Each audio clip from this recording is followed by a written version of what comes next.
last week, but what did you think about Coach Belichick joining North Carolina and now being part of the ACC? Amazing. It's incredible. I mean, I think it's a great compliment to our league, for sure. I mean, it's hard to get better than Coach Belichick. I mean, he's an unbelievable, proven coach and winner, and I think it's really cool. So excited. I've met him one time and over the years, but look forward to welcoming him at the right time. We have conference calls and meetings and things like that. So it's pretty cool. Pretty cool. Seeing him walk into those ACC spring meetings. Yeah, it's not so not what you really envision, but there's a lot of things. It's just the world we live in, but I mean, he's a great football coach. There's nothing in his past, zero. I know there's been a lot of people talking about. There's nothing in his past that says that he won't be successful. He's going to be very successful, and I think he'll do an awesome job. But look forward to. I think we play them next year, so that wasn't on my radar. Coming into the season, that the guy that's got more Super Bowl wins than anybody, would be coming to our league. So, but I think it's really cool, great opportunity for those kids that are in that program, and I don't have any doubt he'll do an awesome job. Any questions for Coach virtually? Lakin Littman with Fox Sports, go ahead. Thanks. Hey, Dabo. Obviously, there are several guys on both sides of the ball who played in the 2020 Texas State Championship game, with Kade and Quinn Ewers being two big names. Did you happen to watch that state championship game, and if so, what do you remember from it? I did not. But let's see, Kade came in 22. Is that right? It was his freshman year, 22. So I went out. The only time I've been at a game at this stadium, I actually stood in the end zone with Sark and watched Kade play. I think it was Vandergrift in a playoff game, and Ian Reed was actually on the other team. But that was Cade's senior year, before he came to Clemson. So I guess it would have been December of 21. I guess was the only time I've been in the stadium for any type of game. But I did not watch that game in particular. But I know, Kade knows a lot of these guys. RJ, obviously, from South Lake as well. So we got a bunch of guys from Texas, and I'm sure they got a lot of friends on both sides. Harris Sewell, I think he's got a teammate that's on the team as well. Anybody else for Coach Swinney? Barry Carter was talking to us earlier about the us against the world sign that he had at the ACC championship coming from a meeting early in the week. Just how has this group embraced sort of that underdog mentality that's carried them to this spot? Yeah, I mean, I think they know that, hey, that's just kind of, we're the 12th seed, so we're just happy to have a chance. We're in there. Anything can happen, and so I think they know that there's probably not going to be many people give us an opportunity to win, and so that's their mentality. They believe in themselves, and that's all that matters. That it's been 9 days since the championship game, right? Those last 16 seconds. I mean, you've been through 4th and 16. You've been through the legged catch before Deshaun's pass. I mean, where does that rank? And when you think about it, is that, what does that moment mean? Yeah, we've had some amazing games over the years for sure. Amazing. Beating Miami in 09. I think about that overtime win and the walk-off with Jacoby Ford. That was an amazing moment. And, you think about 11, and some of those big wins we had early part of that season. I think about 12 beating LSU, obviously Catanzaro, the last kind of walk-off kick that we had. We had a big kick to win the division my first year in 09, which was a huge kick in the fourth quarter as well. There's been a bunch of moments. Notre Dame comes down to the 2-point conversion. We've had a couple of games against Louisville that came down literally to the last play, literally. We had the goal line stand at Louisville the one year, 4 downs on the 2 to win. I think that was 21 maybe up there. And so we've had some unbelievable moments. Obviously, the national championship to win with 1 second on the clock. There's been a bunch of them, and they're all amazing and special. We've won a bunch of close games. I think we lead the nation in close games, 8 points or less since 2011, and I think it's by a large amount. So we've won a bunch of close games over the years. I always tell our guys we're built for that, but that one was pretty special. 2012 was amazing. We had gotten destroyed in the bowl game the year before, and now you're playing an amazing team. And LSU, that team was, you go back and look at that roster, it's pretty amazing. And, we lost Andre Ellington, we lost Sammy Watkins, we lost Gift Timothy. All just gone. And it was like, we had a true freshman, 265-pound left tackle that we threw out there, Isaiah Battle, and it comes down to 4th and 6. There was just so much in that game. And then it comes down to that kick. That was awesome, but that won a bowl game, right? And that was a huge win for us, but this was to win the league. This was to go to the playoff. It was massive. And a freshman kicker, in his hometown. So it was just an amazing, and again, resilience and resolve and belief. And these kids have they just never give up. They never give up. They just keep playing. They never give up. And I've seen that all year from them.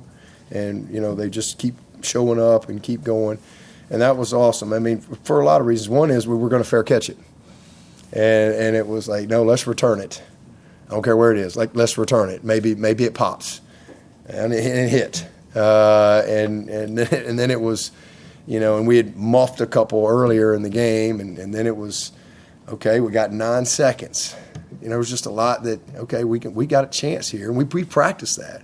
We usually practice with 10 seconds with a timeout, 10 seconds without a timeout. We got a couple of different scenarios that we work every single fall camp. We script it, I create it, and we do it every single on one of our situational scrimmages. And so here was the situation. Typically, we're in almost field goal range. We were a little out, so we had to kind of change the play design up for that situation. That's why we called a timeout to make sure we had everybody on the same page on what we could do. And, I thought we could have got a couple more yards. But Antonio, it's 9 seconds, you think, but we had plenty of time, But he got down when he did, and so got 3 seconds, and then it was, all right, you got, bless you. Then you got, all right, let's do it. What is it, 56? Okay. I'm like, he's juiced up. He's going to have adrenaline. He's from Charlotte. Why not? Let's see if we can do it. And he nailed it. So, it went our way, and sometimes those things don't go your way, but that was pretty magical. It was something, we'll never forget. And again, I've had a bunch of those moments. That's the best part for me, is for those kids to have that moment. That's the best part for me. For other people to have a chance to have a moment like that it was awesome. It was awesome. Great locker room, and just one of the best. We didn't even get home. I don't even know what time. I went to bed at like 6:30 in the morning, got up at 9:30, and we had a team meeting at 11:30, and and there was just such great joy and energy with the team. It's a long season, but at the end of the day, there's 17 teams, and there's one standing on top of the league. It was pretty cool to be a part of it. Really happy for those guys, and then to figure out, okay, hey, we're in the, we're having a pizza party, and we're getting ready to find out where we're going, and nobody really cared. We just want a chance, and so we got it. And, man, we got a huge challenge, but, hey, we're going to go and try to play our best. We haven't played our best game. We've played some great quarters and some great drives and some great moments and great halves, but we haven't played our best game. And, we need to go play our best game. And so we find a way to do that. We'll be a dangerous team. And what does Texas do on the back end that made them so good this year? Yeah, first of all, they're really talented. They're really skilled. Really elite corner play, or elite safety play. So those guys are all running. Got a great nickel. Those guys can all run, but they really know their scheme, and they're very committed to their scheme. But, it all goes back to them dudes up front. They can get pressure with 4. They're not a huge pressure team, and they haven't had to be, because they're usually better than most up front. And so they're really big and twitchy inside, and they got elite guys, and they got depth. They're stacked in there, man. There's a bunch of them. They roll them in and out of there. So they're well coached. Again, they understand their scheme. They don't do a lot, but they're really good at what they do. And they've, again, been able to dictate to offenses most of the time. Giving up 12 points a game. It's hard to run on them, hard to throw on them. So, and the reason it's hard to run on them is because they're built to stop the run, mostly one high. So they're built to stop the run. There's always somebody extra in the box, and then they're hard to pass on because they're just really athletic and they can create pressure with 4. And so if you get behind the chains, and you get in long yardage situations, you're thrown into coverage. And then they rally, they play with eyes, and they tackle you. They tackle well too. So just a good, really well coached, really good, complete football team. I mean, they're good enough to win the whole thing for sure, without a doubt. I mean, this is a team that I don't know what the odds are or whatever, but they're probably as good as anybody when it comes to having a chance to win the whole thing. I think they can do it. Dabo, with all the mantras this year and the us against the world and the Daboisms that the guys come in and repeat, even today, Barrett Carter, talking about that mental preparation, how much do you believe the mantras and thinking that way has propelled this team to success versus anything physically you guys have done? I mean, I don't know what mantras we're talking about, but, I mean, we just do what we do, man. I mean, we just do what we do. For 16 years, we got a plan that we believe in. We got a process that we believe in on how we get ready. It's just what we do. And, certainly got a lot of experience that you try to teach your guys with. But, I don't think it's anything more. It just comes back to your preparation, how you go about doing the work. Because at the end of the day, that's what you got to stand on and fall back on when the national anthem is over. You got to do the work.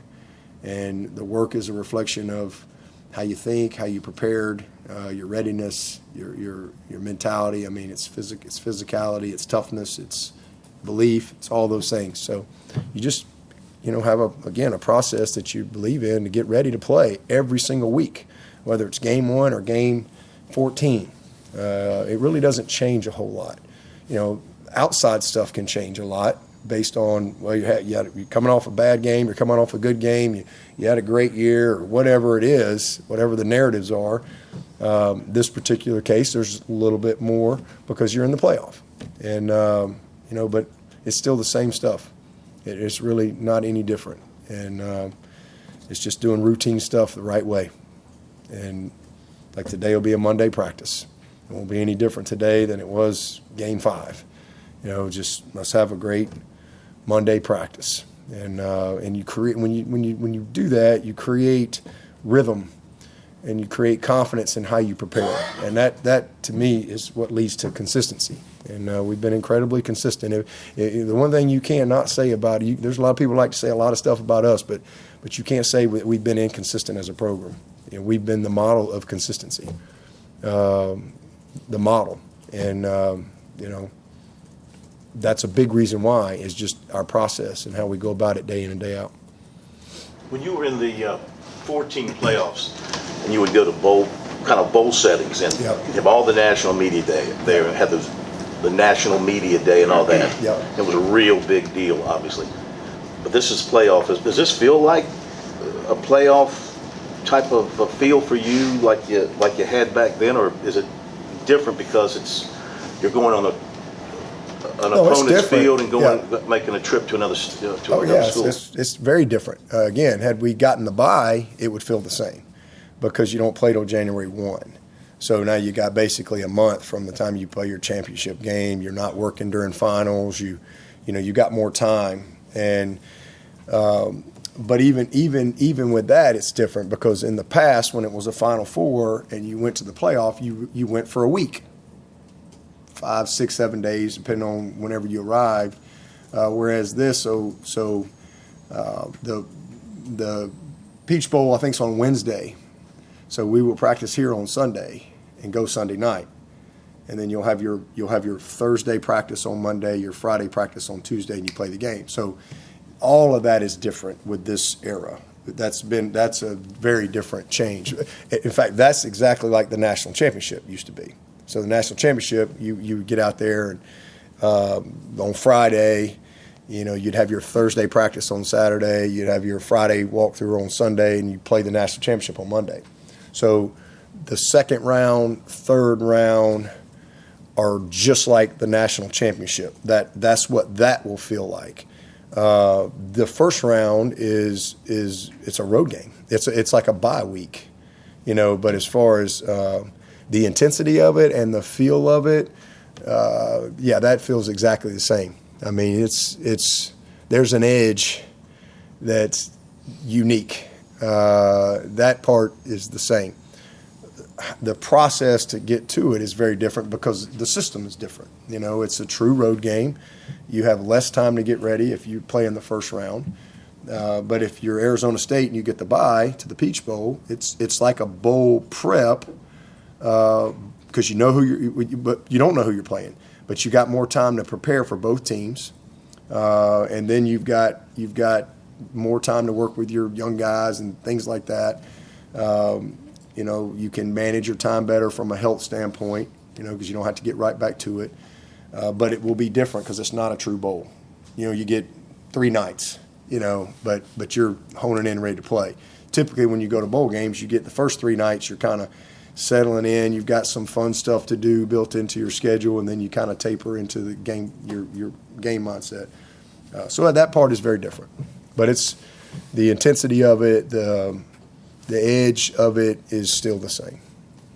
With that, it feels like it obviously is. It's a great honor. It's a reward to make the playoff. But if you get in a bowl game, you can practice JV guys, as you put it.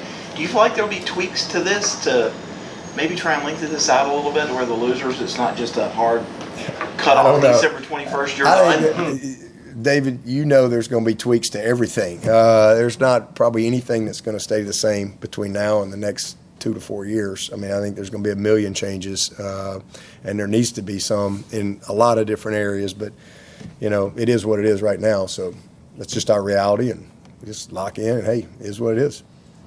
Is Kade Park been able to practice? Yeah. Tyler Brown, Tyler Brown coming back and what he was able to provide in the title game. Well, he just gives us great depth. I mean, it's nice to have a guy like, Tyler Brown. I mean, obviously, Antonio and Cole and TJ have kind of solidified themselves. And the best thing with Tyler is he got a red shirt this year. So, it gives us some options because he can play the Z, he can play the H as well. So it's been good, just having him available and getting him back in the flow. Coach, as far as your conversations with Kade, either so far or leading up to this game, what will you talk about as far as the awesomeness of going back home versus blocking out the noise and remaining focused? Yeah, same thing, no different. I mean, it was fun to talk about when we got the announcement. That was pretty cool. That was a moment, and then it's on to, all right, let's get ready.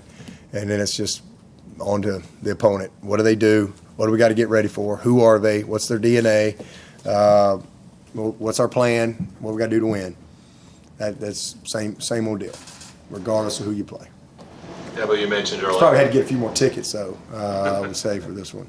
You mentioned earlier about that you had met Belichick one time. Yep. Do you remember what was the situation? Yeah, it was right here. He just came to practice, or pro day, or whatever it was, and had a chance to meet him. Pro day. Yeah. Yep. Yeah. Yeah. So, big fan. I mean, I've seen him in multiple Super Bowls. So he had Dwayne Allen. I went to the Super Bowl in Minnesota. Mm-hmm. Coldest I've ever thought I was going to die. Thought it was the coldest I've ever been in my life. Literally, I thought I was going to die. It was unbelievable. But that was the Philly special. Oh, yeah. That was, I think, the Eagles and the Patriots. And it was a great game. And I went to see Dwayne, win a Super Bowl. And so then I went the next year. I'm pretty sure it was in Atlanta. Me and Woody went. I'm pretty sure it was in Atlanta, and they won. All right. And so Dwayne got his Super Bowl. I got a chance to see that. That was pretty cool. But so I've seen him in a couple of Super Bowls. Obviously, everybody has followed Coach Belichick over the years, and it's amazing, really cool. I think it's great for college football and certainly great for our league. There's a lot of great coaches in this league, a lot of great coaches, and again for him to want to come be a part of that, I think it says a lot. I just want to Wait for him to say like on to Wake Forest or something like that. Oh, he will. You'll get that. Chapel will have some question, via Zoom, and he'll give him the, we're on the Pittsburgh talk or whatever. So, I mean, I don't. depth chart that week. Yeah. I don't know if he's going to give you many depth chart answers. Do you think his press conferences will run as long as yours? Well, probably not. I mean, I could shorten these things down. I just try to be available to you guys, I mean, I can come in here for 10 minutes if y'all want and be done with it. Everybody got mad at me in 2010 or 11 when I changed the media policy, and so I'm like, I'm going to give y'all plenty of time, ask your questions, all that. So I can cut it down. I can go 10 minutes. Tim, you remember that? I can cut this thing down. No problem. Phil's question, I'd be comparing it to the shortness of Coach Belichick. Yeah, I know. That's what I'm saying. I wanted you to shorten it. Yeah. Anybody else for Coach Swinney? Yeah, but one more on Kade. What is it about his maturity, his approach, that you think will allow him to be ready for what will be a very emotional homecoming for him? Yeah, I mean, again, he knows this. It's really not. It's not about emotion. It's about execution. I mean, that's what this game's about. I mean, all that stuff's great. Those are great storylines. When you're on the outside and you're not really in the game, those are natural things. I'm going home. I've been a part of that playing Alabama. You're just like, it can be surreal. Then the game kicks off and you don't even know who's over there. You don't even pay attention. Like, you forget who you're playing. You don't think about any of that stuff. You're just thinking about your job and doing your job. And so, again, it's sure there's some emotion in the thought of it, processing it. Cool opportunity, unique. Probably wasn't what he thought would happen when he came to Clemson, that, okay, my third year I'm going to be playing a playoff game in Texas at Austin. So all that stuff's neat, but it's when it's what you do, he knows it's about execution. It's about him doing his job at a high level. Doesn't matter where you play. It doesn't matter when you play. It doesn't matter who you play. It doesn't matter what TV station you're on. It doesn't matter what they're ranked. It doesn't matter what the weather is. It's about how you play. And how you play all comes back to your foundation, to your preparation, and those things. And so, that's he knows that. So it's just, that was probably the first day or so, and I'm sure he got a million texts from his buddies and this and that. But then you lock in. All right, let's get ready to go play the game. But he's got a lot of experience now. He's not a young player. He's played a lot of football, and he's had a great year. He really has had a great year. Honestly, probably doesn't get the recognition that he deserves. This kid has played, he's had some bad plays, but name a player out there name any great player who hasn't had bad plays. He's had some bad plays, but he has played amazing this year. I mean, it's been unreal what this kid has done, and he's just getting better. There's a whole nother level for him to get to. So excited about, the off season and just the group that's back. We got we got a good football team that's coming back, a really good football team. We're going to lose one lineman, one running back, and one starting tight end. But we love the guys that we have that are there and ready. And but man, it starts with your quarterback. When you got a guy like that, and you feel good about your depth at that position, you got a chance to be a good football team. So he's got another level he can get to, but he wants to finish well. And this will be a special opportunity and a great opportunity to really gain some incredible experience in an environment. Again, he's been on the road, but this is a playoff game. Other times, there's a game next week. This is one that winner gets advanced and the loser gets ready for Santa. Take one more question for Coach if anybody has one. Just kind of reflecting on the fourth quarter, specifically in the ACC title game. Where do you feel like the struggles were defensively and kind of? I give credit to their guys. I think they have an elite quarterback and running back and a couple skilled guys that are just really good. They've made some plays, and then we didn't do a good enough job offensively of putting it away when we had an opportunity. We had two opportunities, I thought, to really kind of put it away. So we kind of didn't complement each other like we needed to.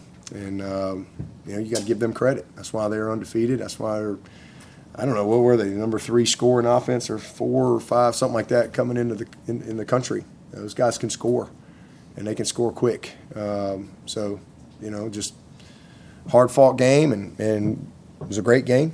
Came down, they made a couple great plays, and they got themselves back in it, but you only got to win by one more point. All right. Thank you, Coach. Okay, appreciate it.